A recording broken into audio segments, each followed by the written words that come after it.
Hello everyone. Today we're diving into developer tools, but through a slightly unusual lens. The theme of today's talk is IDE is a kitchen, editor is a knife. Sounds a bit funny at first, doesn't it? But this metaphor is actually one of the clearest, most relatable ways to understand the development environment ecosystem. Let's start with a simple analogy. Imagine you're a chef. What do you need to cook a great meal? First, a well-equipped kitchen, fridge, oven, countertop, and all the tools neatly organized. Then, of course, the single most important tool in your hand, a sharp, reliable knife. Now let's shift back to programming. That kitchen, that's your IDE, your integrated development environment. The fridge is your version control, the oven is your build tool, the counter is the debug console, and all those plugins and automated helpers, they're your kitchen gadgets and drawers. This environment helps a developer write, manage, test, and deploy code efficiently. Just like a well-set kitchen helps a chef prepare exquisite dishes. And the knife, that's your code editor. The editor is what you hold in your hands. It's your precision tool. You use it to cut, slice, and prepare code with accuracy and care. A good editor, like a good knife, feels like an extension of your body. Whether it's Vim, Emacs, Sublime, or VS Code, the right editor helps you move faster, think clearly, and express ideas in code with surgical finesse. Now let me ask you this. Are you the kind of developer who's cooking outdoors with just a sharp knife and a few ingredients? Or are you the one in a high-tech kitchen with every appliance at your fingertips? Both have their merits. Some developers thrive with just a lightweight editor. They value simplicity, speed, and control. If you're fluent with Vim or Emacs, you're probably a ninja in your own right, moving fluidly through text and mastering your environment with minimal distraction. Like a master chef on a street market who needs nothing more than a knife and a hot pan. But in a large team or in a complex system, the IDE truly shines. Tools like IntelliJ, PyCharm, or Visual Studio come with powerful features. Smart code completion, static analysis, refactoring tools, version control integration, unit test runners, and graphical debugging. These are like the automated ovens, smart fridges, and ingredient organizers of a modern kitchen. They streamline the whole operation, reduce mental overhead, and help you focus on logic, not logistics. Still, there's a trap here. If your IDE becomes too bloated or complicated, it can slow you down. Sometimes, the startup time alone makes you lose the coding momentum.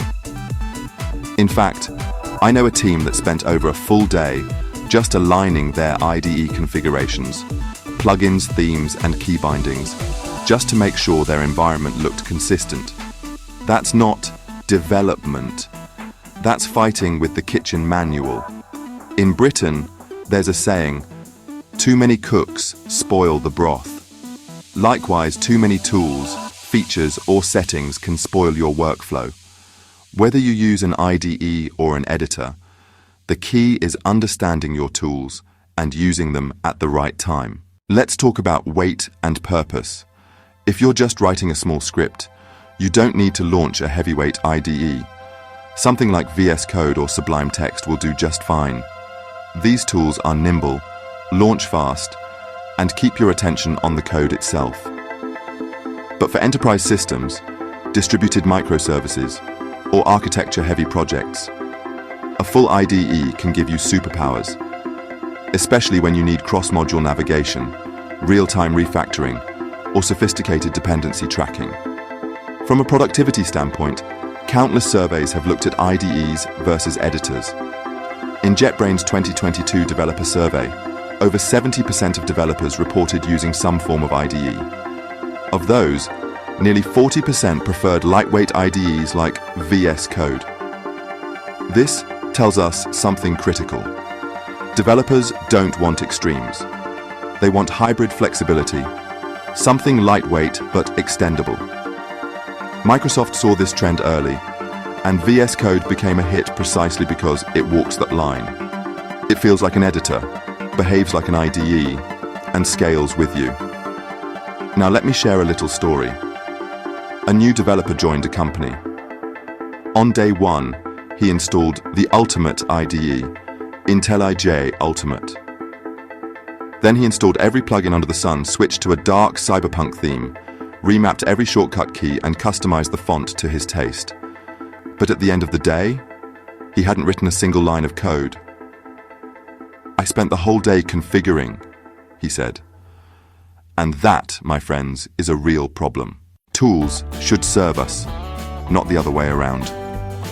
The core of our craft is still code, writing logic, solving problems, understanding complexity.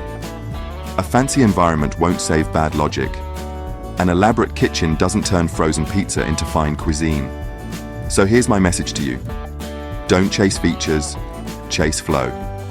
Find the tool that helps you enter that mental zone where time disappears and the code writes itself. For some, that's a minimalist editor with custom macros. For others, it's a feature-packed IDE that removes all friction from the pipeline. Either way, master your tool until it becomes second nature. Now, people often ask me, what's the best IDE? Or, is Vim still relevant? Should I use PyCharm or VS Code? And my answer is always the same.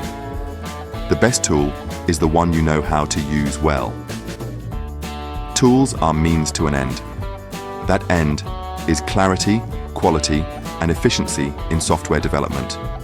Choose your tools like a chef chooses their knives, not by fashion, but by fit.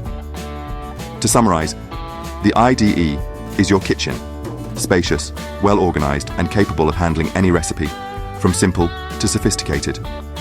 The editor is your knife, precise, personal, and essential. A true craftsman knows how to use both, and more importantly, when to use which. If you're a developer, you need to be able to adapt. You might be coding on a plane with just Vim, or deploying cloud functions with all the power of an enterprise IDE. Don't marry your tools. Build a toolbox. In our next video, we'll take this metaphor even further. We'll explore how code is cooked, comparing compilation and interpretation. It's like deciding whether to pre-cook a meal or cook it fresh when ordered. How does Python differ from C++ in this regard? What are the trade-offs? And how do they affect the developer experience?